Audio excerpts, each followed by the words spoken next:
स्वागत है आप सबका हमारे चक्र म्यूजिक पर। आइए आज आपको हम सुनाते हैं कार्तिक माह महात्म्य कथा का 13वां अध्याय। कार्तिक कथा को सुनूं, सभी सहज मन लगाए। 13वां अध्याय बोलूं, श्री प्रभु शरण में आए।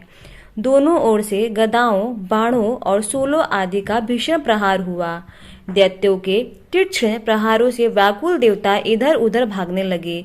तब देवताओं को इस प्रकार भयभीत हुआ देख गरुड़ पर चढ़े भगवान युद्ध में आगे बढ़े और उन्होंने अपना सारंग नामक धनुष उठाकर बड़े जोर का टंकार किया। त्रिलोकी शब्दित हो गई। पल मात्र में भगवान ने हजारों दैत्यों के सिरों को काट गिराया। फिर तो विष्णु और जलंधर का महासंग्राम हुआ। बाणों से आकाश भर गया। लोग आश्चर्य करने लगे। भगवान विष्णु ने बाणों के वेग से उस दैत्य की ध्वजा, छत्र और धनुष बाण काट डाले। इससे व्यथित हो उसने अपने गदा उठाकर गरुड़ के मस्तक पर दे मारी। साथ ही क्रोध से उस दैत्य ने विष्णु जी की छाती में भी एक बाण मारा। इसके उत्तर में विष्णु जी ने उसकी गदा काट दी और अपने शारंग धनुष पर बाण चढ़ाकर उसको बींधना आरंभ किया। इस पर जलंधर इन पर अपने पैने बाण बरसाने लगे। उसने विष्णु जी को कई पैने बाण मारकर वैष्णव धनुष को काट दिया।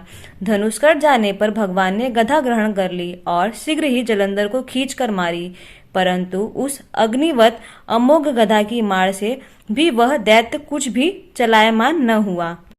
उसने एक अग्निमुख त्रिशूल उठाकर विष्णु पर छोड़ दिया। विष्णु जी ने शिव के चरणों का स्मरण कर नंदन नामक त्रिशूल से उसके त्रिशूल को छेद दिया। जलंधर ने झपट कर विष्णु जी की छाती पर एक जोर का मुष्टिक मारा। उसके उत्तर में भगवान विष्णु ने भी उसकी छाती पर अपनी एक मुष्टि का प्रहार किया। फिर दोनों ने घुटने टेक बाहुओं और मुष्टिकों से बाह युद्ध कर कितनी ही देर तक भगवान उसके साथ युद्ध करते रहे। तब सर्वश्रेष्ठ मायावी भगवान उस दैत्यराज से मेघवाणी में बोले, रे रमण दुर्मद दैत्य श्रेष्ठ, तू धन्य है जो इस महायुद्ध में इन बड़े बड़े आयुधों से भी भयभीत न हुआ। तेरे इस युद्ध से मैं प्रसन्न हूँ। तू जो चाहे वह वर मांग। मायावी विष्णु की ऐसी वाणी सुनकर जलंधर ने कहा, हे भावुक, यदि आप मुझ पर प्रसन्न हैं तो यह वर दीजिए कि आप मेरी बहन तथा अपने सारे कुटुंबियों सहित मेरे घर पर निवास करें।